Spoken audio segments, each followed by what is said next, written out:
like, why do we use vibrato to begin with? Well, we use vibrato to enhance the volume of our violin sound. That's number one. That's something that violinists have incorporated in the um, late 18th, like I wouldn't say late 18th century, but definitely in the 18th century and into the 19th century, where vibrato was more commonly used. Is for a practical reason. It's used for volume, just to get the violin sounding more resonant and louder, but also for musical expression.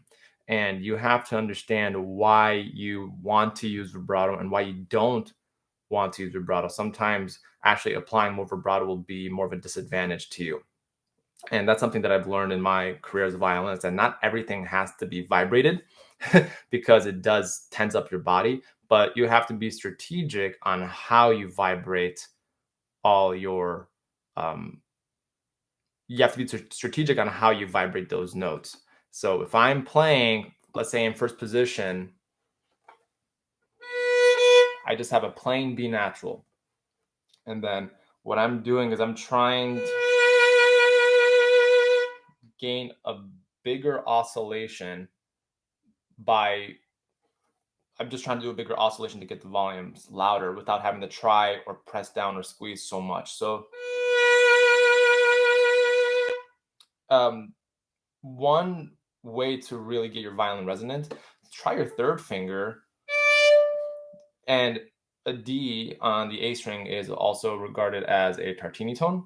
So a tartini tone essentially is just um, I don't know the calculation because I'm not a math person, but what it does to the instrument is that it helps ring the violin more. So if I'm playing a D, the open D string is actually ringing while I'm playing the third finger on A. So if I'm playing a vibrato, then the D string is actually vibrating with that because of the frequencies. So if I'm playing,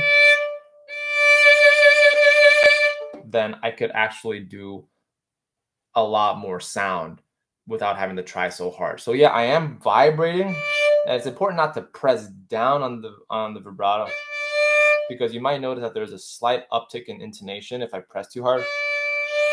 Like if I do it, you definitely don't want that. So that's important. You don't want to press too hard, because if you press too hard, the intonation is just not going to